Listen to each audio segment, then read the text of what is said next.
Okay, good afternoon. So, for those of us joining us here, I'm Patrick Weinert. I'm your host of the Money Mission Live, and I have a special guest with me today, Amberly Grant, and she has a business called Amberly Grant Finance, where she helps people who are on the path to financial freedom.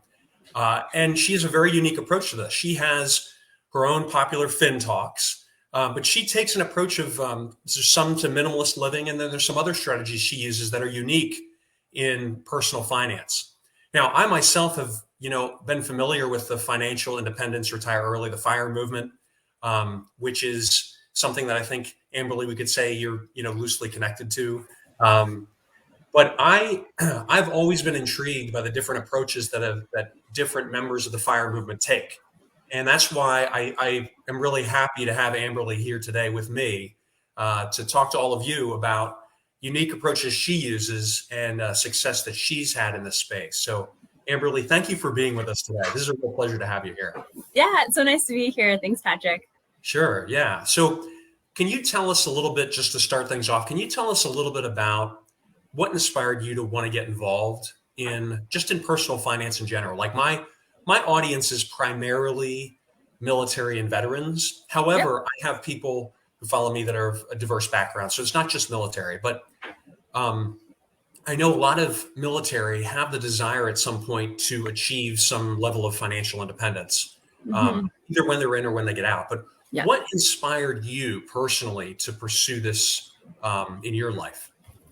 Yeah, great question. And I dated a Marine for 2 years, so I'm quite well versed in military, and there a lack of ability sometimes to keep their funds and their dreams also that they don't actually have control over their time and like their autonomy. So pursuing something like financial independence or having control over your finances is a really important thing to pursue for those types of people. So that makes a lot of sense that they would be following you. For me, finances in general have been something I've been curious about since I was really young. So I started reading finance books when I was 15 or 16 years old, starting with some very easy ones like The Wealthy Barber and what was the other one I read? Some Susie Orman books and things like that. I find that for me, there was a thirst inside of me that I was just really curious about. How do you become a millionaire? We grew up really poor. Like sometimes we didn't have a fridge or a washer and dryer. Thank goodness I lived in Canada, so we'd either just have a little cooler or stick it in the windowsill. I had a really chunky half-frozen milk for my Cheerios when I was growing up. So I didn't really want to experience those things when I was older, and it didn't seem like I needed to if I could figure out this little piece of finance. So I just always had it in the back of my mind, never made much money throughout my 20s. But through living very minimally, I was able to travel the world and do stuff like that. So basically 3 years ago, 2019, when did the pandemic start? Oh, 2020. 2019 was 3 years ago, though. Yeah. Time escapes us, you know what I mean? Yeah. So 2 years ago at this point, in 2020, I decided to take all the knowledge I've had from just, living the life I have lived and the way that I've thought and bringing it out into the world so that other people might be a bit inspired, especially during the pandemic where they're having some financial issues or maybe have financial issues. I know our government did take care of people pretty well during the pandemic. So and what to do if all of a sudden you were working at Safeway, you're no longer working there and you're getting an extra $600 a week. That's bigger than any paycheck you probably had before. Where do you go with that? So that was my inspiration to start the finance part of my life, my business. That's great. So what, you mentioned, one of the things that you mentioned that I found intriguing was you said, hey, you grew up in an environment where you didn't have a lot.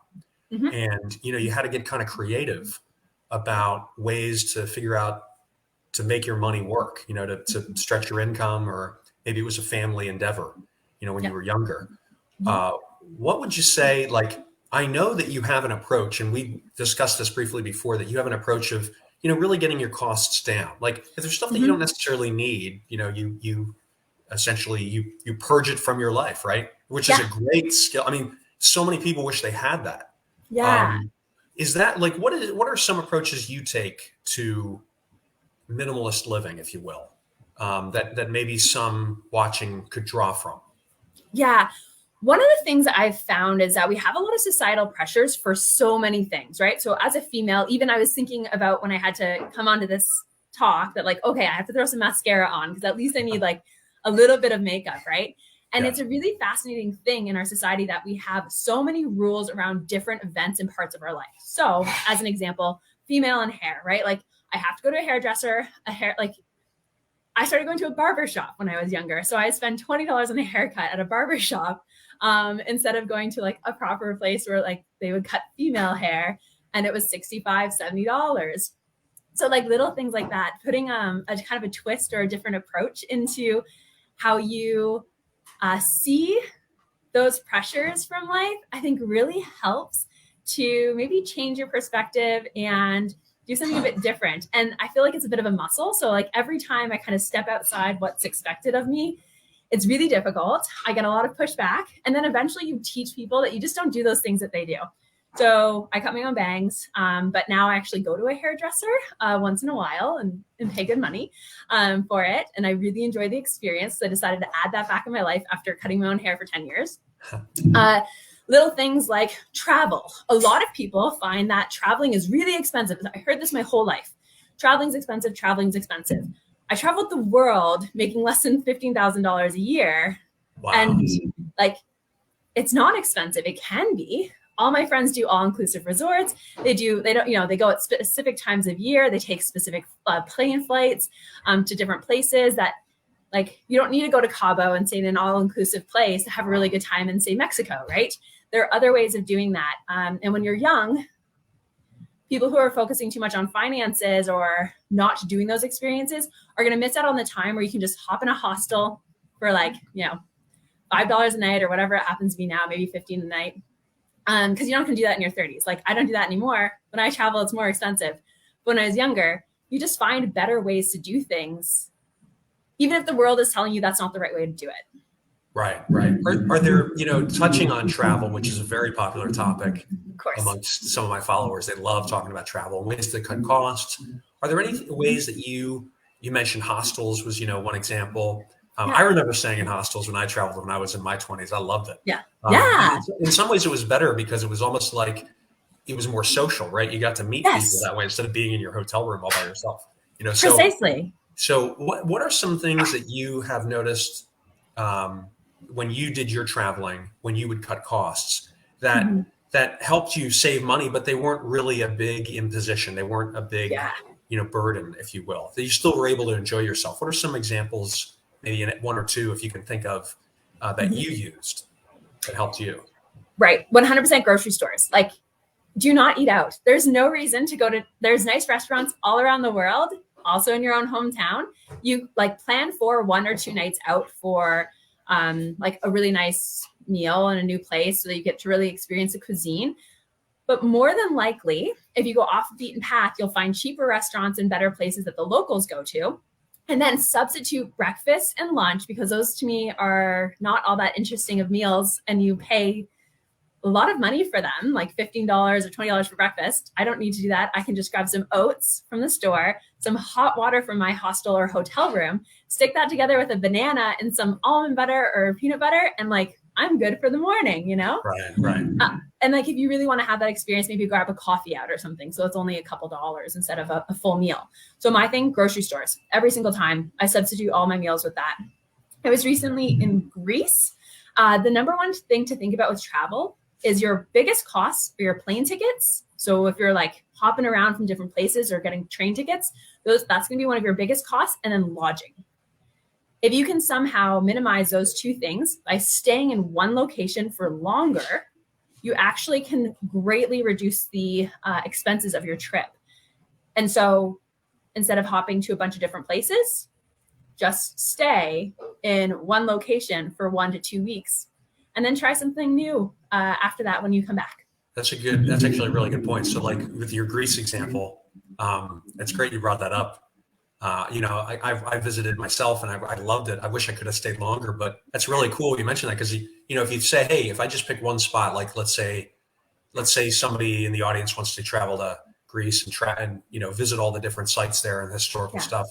You could maybe go to Athens and stay there for 2 weeks, Right. and then take day trips to the different cities. Right? Is that kind of what you were alluding to? Yeah. Okay. Because you can get a week-long, say, Airbnb or hotel stay, which is normally discounted. So like I own an Airbnb. I discount for weekly stays and monthly stays versus a nightly stay, right? So you can do that. Or choose one island. Like, again, for the Greek example, island hopping is pretty cheap there. Like the tickets aren't that bad if you get them in advance. But to get from each place, I think it was about 30 euros per hop to islands. Plus the fee of the hotel, plus if you're in an Airbnb, the cleaning fee for that one night you stayed. And then you're half the time you're just on a boat. So what's the point? Yeah, that's a good point. Like if you do the Airbnb route, that's a good point. It's like there's that service fee normally. So if you're moving from one Airbnb to the other, it's going to be a lot more expensive than if you pick one and you stay there. Correct. So yeah, really good point. Yeah. So so speaking of all the ways to save money, Amberly, I know that you have a very popular program called Fin Talks, where you invite others, people maybe people who've just found out about you, to a group discussion about financial topics. And what inspired you to start that? Was that along the lines of your interest in helping people through the pandemic, or is that what inspired that to start? And then also, I'd say if someone wanted to join the Fin Talks, because I know they're free, right? How would they find you? How would they join you in those? It's kind of a two-part question. Yeah. So it started because March of 2020, I started doing daily Facebook Lives to teach people about different financial concepts. So for 2020, I made 77 videos. In the first 4 weeks, I had a couple people reach out to me who were watching those videos who wanted to do like some sort of virtual event because it was now issues with the pandemic. And so I decided, okay, sure. If someone asks for it, like, let's do this.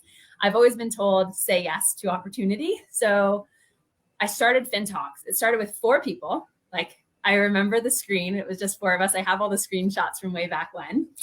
And I would just pick a new topic every single week. We would discuss the topic, and then it became 5 people. And it was like 5 people on the regular. Then it was 6. And then it was 7. And we do guest speakers. So we've had like Mr. Money Mustache on. If you're in the FI world, you might know who that is. We've had an FBI agent talk about securing your data online. We have guest speakers on content creation and just whatever topics, finance and health related, not just finance related. I really like to focus on mental health because I think those 2 things are really correlated. So Fin Talks started because someone asked for it. I have been keeping it going for 2 years now. We have our 100th Fin Talks on March 15th, which is really exciting. And and so you did mention it's free. I do accept donations now, which is really wonderful. We have $360 so far we've made in donations in the past month and a half. That goes towards the gal I hired. So she's absolutely fantastic. And anything I make off of right now, Amberly Grant Finance, goes to her. If you do want to join Fin Talks, we're about 40 to 50 people strong right now. I think we had our biggest gathering of 56 people recently. And in this gathering, and then if you wanted to join, you can go to my website, amberlygrant.com. You can go to Fin Talks and then just submit your email there, and then I'll add you. Great. Yeah. Okay, so you mentioned the 100th Fin Talk is coming up. Yes. By the way, we got a couple comments here. First, actually, good to see you, Paulo. Also, got a comment here. It said, recently became a financial coach and love helping people get out of debt and achieve their financial goals. And I'm excited to learn more about Fin Talks. So this is good. It looks like they're in the right place. Yeah, totally. Yeah. So I know you mentioned that Fin Talks touches on a number of different topics, some health related. But one of the questions that I had, Amberly, was you tied that in with mental health, which is really important to me too, because The reason it's important to me is because a lot of military suffer from mental health issues. And what are some ways in which you've found that by addressing the mental health issue that helps with personal finance? Have you found that? Yeah. Oh, very much so. Okay. One of the biggest things I've noticed from people and friends, family, partners, it's interesting to see the way that we fill the holes in our lives. So instead of maybe doing the things we need to do, which is going outside and getting a walk, going to sleep earlier, maybe drinking some water, having some good food, we might go online to Amazon and start purchasing something, or we'll blow up a part of our life because it makes it easier. And that sometimes can be your credit score through some financial stuff, right? So the thing for me is I think everyone should be in counseling, whether you are a male, female, anything. Therapy is such a great thing to just start to understand what are the underlying comments and beliefs that came from your childhood, probably things your parents said that you might now say today and you didn't even notice, or you act upon them, or you go the opposite, right? So you might, like your parents might have been really frugal, so you spend all the money because now you feel like it's abundance to you is to spend money and you've got it, you just got to get rid of it, right? So to me, once you start addressing what it is that may be the motivating factors for the things you're doing, then you can change those behaviors. Because if not, you're just trying to force it. And if you're forcing it, it doesn't feel good, natural, and it won't stick. Right, right. Do you work with anyone, and obviously I'm not like asking for names or anything, but do you work with anyone in FinTalks that have, maybe suffered from some mental health issues tied to military experience? Or even not tied to military experience, but just right. So mental health always. So okay. When I do coach my clients, it's the first thing. I used to actually do nutrition coaching before I did financial coaching.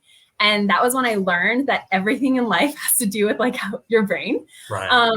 And it doesn't matter. Like you can tell someone not to eat Ben and Jerry's every single night, but the loneliness that they feel. And if you just give them a phone call at 7 p.m., they're actually less likely to eat that Ben and Jerry's. If you just talk to them for 15 minutes as their coach, it really does help to curb those behaviors and habits. Just a bit of like intervention, right? Like a little into the habit and behaviors kind of wheel.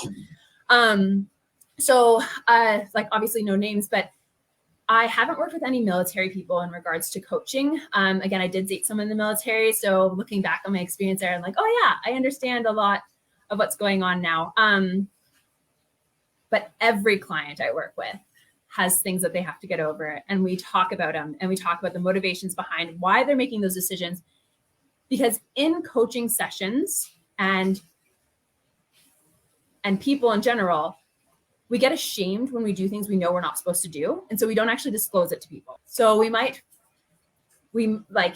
if you're kind of like have a bit of a gambling habit, right? You might tell everyone all the wins that you've had in the stock market, but you won't tell them the losses. And that's something that if you have a coach or people that you really trust and and can confide in, once you start to peel back those layers, we can now talk about why you're making those decisions. And that's what we do in our coaching classes. And again, FinTalks, we've had sessions and episodes where we're like, hey, like I'm feeling stressed. Me, Amberly, I feel stressed. So I'm going to make a FinTalks episode where we're going to meditate for 3 minutes. And then we're going to talk about ways that we can really help each other get over these big hurdles in our life or the mental blocks that we've got. That's great. Yeah. I would think probably in that environment, in the FinTalk environment, not only are you able to lead, but then also you have members kind of connect with each other and they can help each other keep accountability. So that would, be another benefit to someone joining FinTalks, with you and with, those that follow you is that if they have a challenge with something, if they have a mental block or they feel ashamed about something that they can't overcome, they can maybe find an accountability partner to help them in that way. Yes, that's exactly it. So we have people who meet up all over the country. We actually have a FinTalks retreat. So that's in July, second week of July, where we all got together last year. It was another thing where someone just asked for it. And I was like, all right. And it was 1 month later and everyone's in Denver, 25 people. I don't know how it happened. So we have a FinTalks retreat in July and we all get together in person to like hang out. And it's not even like we just get to know each other and just like chit chat and solidify our friendships. And people are meeting up all around the country now. We've got people going for hikes and just like hanging out, becoming friends. And our FinTalks members go through things. Some of them have been on FinTalks for 2 years. One lost their wife to cancer. So, that was something that our entire community, like their Facebook feed was just filled with like love and appreciation for who this person was. We have another one having a baby in like a month. So that's another, like, we're just going to rally around him. It's his first kid. So it's really exciting. It's definitely a place where we celebrate your wins and losses and come together as a group. That's good. Yeah. I think that's something that is in some cases sorely lacking nowadays, right? Because we tend not to meet in person as much. Everything's virtual, and having that community where you can get together, like you were saying, go for a hike or just share some of your experiences, build that trust in your community. That the building of the trust is going to build those bonds and help people overcome, their mental blocks or whatever's holding them back. That's a really good point you bring up. Comment from Paula, who said, absolutely agree with Patrick and Amberly. Mental health, especially military, is tied greatly to finances. Yeah. Thanks for mentioning that, Paula. We had talked before about, strategies that you've used personally and some of the ones maybe that you've advocated for your followers, for members of FinTalk. But what is it like? What kind of investing do you like to do, Amberly? I think we mentioned before you sort of like real estate a little bit, but I'm kind of interested if there's people who are watching this and maybe they do have some money and they want to kind of get ahead or they want to start moving in the direction of financial independence. What are some pieces of advice you'd have for them? The ways to invest their money or make it work for them. Great. Yeah. So number one thing that just pops to my mind that I just feel like I should say out loud is that I just put a reel out about financial advisors on Instagram. Right. If you have a financial advisor, it's always really great to meet with someone, either, again, a financial coach, someone like, I don't know, this gal Paula here, or like me, or someone who can go through your statement and tell you exactly what are you paying for, right? So if you already have someone you're working with, which is fantastic, having money in the market is better than not. But a lot of people want to start taking control of their finances when they start to learn a little bit or follow people like you and me. So first things first is understand what you're paying for. If you're paying way too much, more than likely that's the case, for what you're getting, which is probably not enough, then maybe it's time to move on from your financial advisor, especially if they have already sold you whole life insurance or are going to try and sell you whole life insurance, right? So especially with military members, I find they're much more vulnerable populations, just like lawyers and other people who have occupations that people that you can see. So either you make a lot of money or they prey on you. So it's really important to go and check that out first if you already have money in the market with someone else. If it's time to move that money, a lot of people want to play. They're like, oh, I want to buy individual stocks, Tesla, GME, whatever things are going on in the news, and maybe Wall Street bets on Reddit is something that people are drawn to, and I think it's dumb. So I am 100% ETF investor, index funds. Like, I want to set it, forget it, because unless you want to become an expert in investing, meaning you want to literally spend hours and hours every single day to learn how to invest in individual stocks, then don't do it, because you are not good. Like, you will never make money off this the way that you will make money off of index funds in the long term. So take that out of your brain that you want to invest individual stocks and go with an ETF or like an index fund. The third thing for me is that I like real estate because I was always one.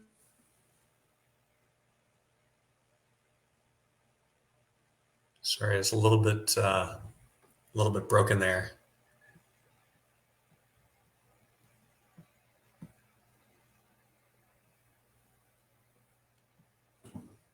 Let's see here, Amberly. I don't know if you can still hear me or not. I think it looks like our signal was broken a little bit. Let's see if we can get it back here.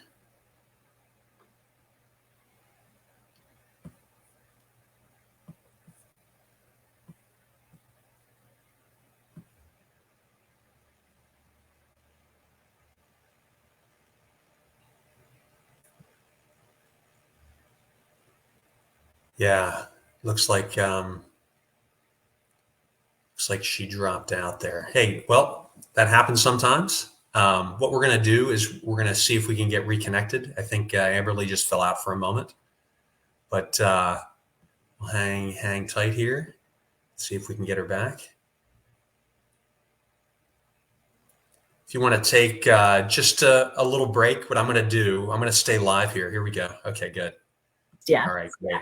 Sorry. Okay, we got you back. Great. I switched to Verizon because I did not like CenturyLink, and it seems to keep cutting out as well. So, okay, yay. No worries. So we were in the middle of discussing. You were talking about ETFs. You were talking about index funds, yep. which I, by the way, wholeheartedly agree with. Yep. If you're not a professional investor, if you don't do that as your actual profession, then you really have no business buying individual stocks. The only case I would make an exception for that is if you want to play with some of your money. You want to have some gambling money, and you want to put it in one of those meme stocks. There's nothing wrong with that. It's like going to Vegas. Right. But I would not put my core holdings in anything like that. Much like you said, Amberly. So that's good. 5 to 10% total. Yeah, nothing right. Exactly. Yeah. But I think right where we lost you was where you started talking about real estate. So continue with that. So real estate is a different beast. Real estate requires upfront capital. It's not something you can trickle in. Like you don't trickle in $100 into the market every single week. You need to come up with some sort of lump sum. You also have to be careful because there's lots of people preying on you, real estate agents, lenders. So you have to be careful with that one. Kind of maybe, again, find a financial coach before you start that because it can save you thousands and thousands. It would have saved me $20,000 for the first mistake I made in my real estate career. If I had actually hired someone who knew what they were doing that wasn't my agent. I don't mean to interrupt here, but can you talk about that a little bit? That would really, I think, benefit all of us to hear maybe what was your experience. You went around, you didn't get the help that you probably felt you needed and that cost you. That's great. I mean, thank you for telling us that because that's like such a great lesson for all of us to learn. Yeah. It's so valuable to hear. Could you tell us a little bit more about that experience? Right. So when I was going to purchase my first property, I learned everything I could about the lending process. I knew that I had to compare apples to apples for lending. Fees were important, that I needed to pay attention to closing costs, maybe first-time homebuyer credits. So I did all my research when it came to that. What I didn't know was that your real estate agent who will help you price out the house is one of your biggest allies or a complete fool. And it turns out my agent, and he's on my Facebook, so we'll see what happens here, Instagram, but he did not properly price out the place. So when I looked after purchasing it, so actually when I was purchasing it, originally the place was for $515,000. That was a lot because we're in a very now up and coming neighborhood 3 years later. It was flipped, which is really nice. But when you looked at comps, he took comps from the same flipper.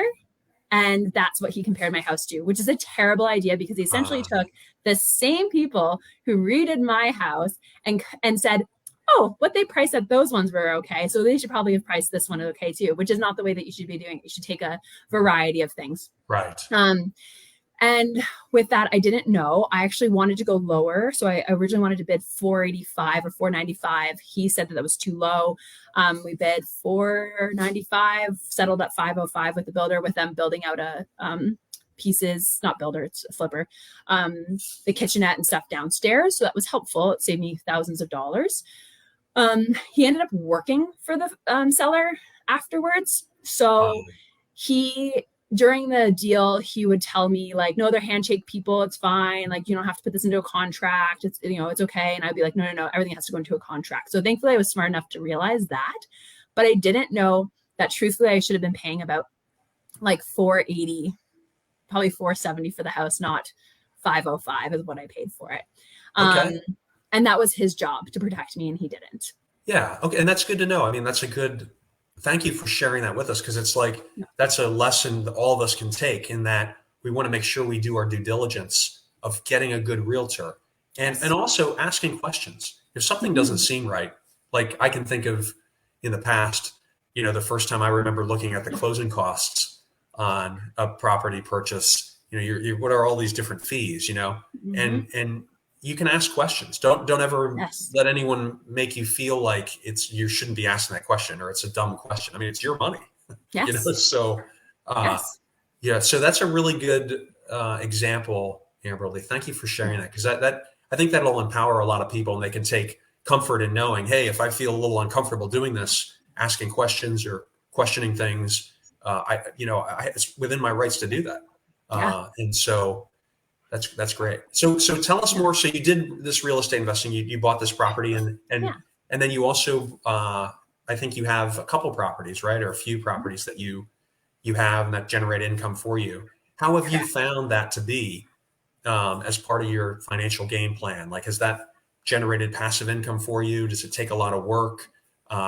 What's been your experience with that? What have been your biggest wins and your biggest maybe pitfalls, or just things you didn't see coming Right. that maybe you could let our audience know about? Yeah. So my first property is a technical duplex. It's actually not a duplex, but Okay. I've turned it into one. So it's an up Okay. down. There's a walkout basement with really great natural light. So I have very specific criteria for my real estate. I buy things that five people hate. So I buy very expensive homes, really close to downtown areas, that I can turn into Airbnbs on the bottom and long-term rentals on top. So most five people tell me not to purchase my houses, but then I make a lot more money than them. So fuck them. Great. Um, so so this place I bought is a 2 bedroom on top, 2 bed, 1 bath, 1 bed, 1 bath on the bottom. In 2019, I turned that into an Airbnb and make for sure my mortgage and a lot more on top of that. I also have a tenant up here who's a very good friend of mine. So she lives up here, and then I can offer her cheaper rent because a lot of it can be subsidized by the Airbnb when I was looking for someone to live with. So that was really nice. My other place that I purchased this year in 2021, or I guess not last year, 2021, end of March, is an off-market property that was actually brought to me by that real estate agent. And then he tried to do his little thing again on this one, and I cut him out of the deal. So I actually gave him a 1% commission, which was a lot of money for him literally doing nothing, but it was a thank you and a clear my conscience. Couldn't have had it without him. But no thanks, I don't want to work with him. And bought that property, which is just like in downtown Denver. It's a 3 bedroom, 1.5 bath upstairs, and then a 1 bedroom, 1 bath, fully separated unit on the bottom. And then that one I just turned into an Airbnb at the end of last month. So like December 24th or 5th. Wow, that's great. I mean, Mm-hmm. this is a great story you're sharing, because there's a couple things. One is you're turning at least part of your properties into Airbnbs, which Yeah. is not necessarily something that most people have experience with. Right. And so this is great. And then the other Mm-hmm. thing is, you mentioned off-market real estate. Mm-hmm. Your experience with that, how have you found that to be? Was that a relatively seamless process, or were there things that you learned getting an off-market property, vice one that you would get that would be on market? Yeah, I called it the zombie deal of my last Okay. one. So the problem with off-market deals is that you're working directly with the seller, or seller and buyer are working directly together. So you've got a lot of emotions and biases involved now in the transaction. There's a reason that you might want to pay a real estate agent to work with another real estate agent. Sure. I found with this deal that it was this guy's baby. So like he was really he had a lot of high thoughts about the house, but he had renters who were male renters for 4 years and they had trashed the house. I was gonna have to put a lot of work into cosmetically, but other things as well to fix it up. He had flipped a lot of it and he did a great job in the basement, but the upstairs was not good. So that old roof, he'd come with promises that he was going to fix the roof or switch it out. He may have pocketed that insurance money. I don't know what happened to it, but all of a sudden there's not a new roof anymore. So I felt there was a lot of back and forth in regards to negotiation and things changing as the negotiation went on. Like what was agreed upon wasn't. So I had to make sure that just everything was in writing. And even then he would just go against it. But if it wasn't in the contract, there's nothing we can do about it. So I would say it's a really great opportunity to work one-on-one. You just have to check your emotions. So if you're having an issue or upset about the person, talk it out with someone else. and then come and write the email, make the phone call with a level head that you can work together, because this has to be a win-win-win, right? They can walk away, you can walk away. Both of us, I didn't need a house. Like, I literally wasn't looking to buy a house. He wasn't looking to sell a house. But we're like, hey, this might actually work out. You'll get rid of a house, I'll get a house. And it did. It just takes a lot of back and forth when it's, I felt, at least with this deal. Yeah, yeah. So if anybody has a deal like that they're looking at considering and they need to talk it out, come to Fin Talks, right? Talk it out with you or other members and kind of get their emotions out and get their feelings out and see how they feel about it. And I like that, what you mentioned is important. You want to make sure, even if you don't have a financial advisor, somebody that you go to, have a trusted confidant, have a friend, have somebody that maybe is a little bit better than you. Yes. And talk to them. You have them as a go-to person that you can confide in and that you can get a second opinion from. Yeah. I like that. That's a really good point you bring up, Amberly. Yeah. And I wanted to jump back to the idea of passive income with real estate. Sure. The only time that happens is if you have a property manager. And so I manage all my properties myself, and it is not passive. It is an active management process. I make really good money off my properties. So like thousands of dollars on my properties, and it's worth every minute of my time. But if I were only making $100 a door, $150 a door, I wouldn't do this. Right. Yeah. I think that's another thing that's important. If you want to look at not just the risk you're taking when you pick up a property, but also does it make sense? Yes. The rents that you're going to get from something, just buying real estate, and it's going to make you rich isn't a strategy, right? No. You have to look at a particular property and realize that when you're buying a particular property, you're taking on risk because you're not like diversified, right? It's not like you're buying a real estate investment trust, or an index fund. Correct. So for those that are watching that maybe have thought about real estate, but they're a little more risk averse, I would recommend, if you want to get exposure to real estate, and Amberly, you can tell me what you think about this too, I would recommend that they probably buy into a REIT first. And then if they get more comfortable with taking on a little bit more risk, then they can buy an individual property, because it's going to be more hands-on. It's going to be in a specific location. And you have to deal with tenants. And I remember having when I was in the military, I had a fellow officer who said to me, he sold his properties because he didn't like dealing with people. Great. And that's the number one thing I ask people is, do you want to be a landlord? Because people are like, I want to own property. And the first thing I ask them, do you want to be a landlord? That's what you're doing, right? You're not buying property, you're purchasing a job. And the job is to now manage people and manage people to come fix things at your property. So are you willing to do that? And if that is a no, then stick your money back in the market and don't let's stop talking about it, right? Right. Yeah. So Amberly, how would, again, for those that have joined us, I saw Cassandra join us. It's good to see you, Cassandra. For those that maybe joined us a little bit later, can we just say again, how would someone reach you? Like if they wanted to join, your very valuable Fin Talks, or if they wanted to reach you directly, if they wanted you to coach them, how would they reach you? Do they go to Amberly Grant, your website? Yeah, amberlygrant.com. That's AMBERLYGRANT. You can see it in the little caption down there, .com. And everything's there. So if you did want to do coaching, I do mentorship programs too. So if you find one-on-one coaching a bit expensive, or maybe you don't really want to work one-on-one with someone, which is totally appropriate, I do mentorship programs. So you work with, you have a couple mentees and 2 mentors per group, which is really cool because they can kind of jive off each other. And then we pair you up based on topic. So if it's something you want to learn about real estate, we just had one that was real estate and mindset. Right now we have one that's options trading. So people are learning about options trading, basic financial skills. So these are 3 different groups. And then the third one is quitting their job. I have 3 people who are trying to quit their job in the next 6 months. And so they need to figure out, what's their strategy for making sure they can make it over the next year or 2. Great. Yeah. And, that probably would be very valuable, I think, to some of my transitioning military in the sense that they're getting out of the military. And one of the big challenges I've found in the transition for many service members is, what they want to actually do after they get out. Right. Yeah. Because the military does a good job of preparing you, I guess, for the transition. But one of the biggest questions is, what do you want to do? And that is probably the most important thing. So yeah, I'm sure they would find that valuable. Okay. So amberlygrant.com. Correct. Okay, great. Yeah. Well, I just, Amberly, I want to say thank you for joining us. This is a real pleasure having you here. I know that a lot of people who viewed this already, Sandra, Paulo, some others here, they've gotten value from this already. And I know we'll probably get more questions in here as more and more view this video. Yeah. But again, thank you for joining us. It was a real pleasure having you. And again, for anyone who joined us, it's amberlygrant.com. If you want to join her Fin Talks, if you want her one-on-one approach or coaching, contact her there.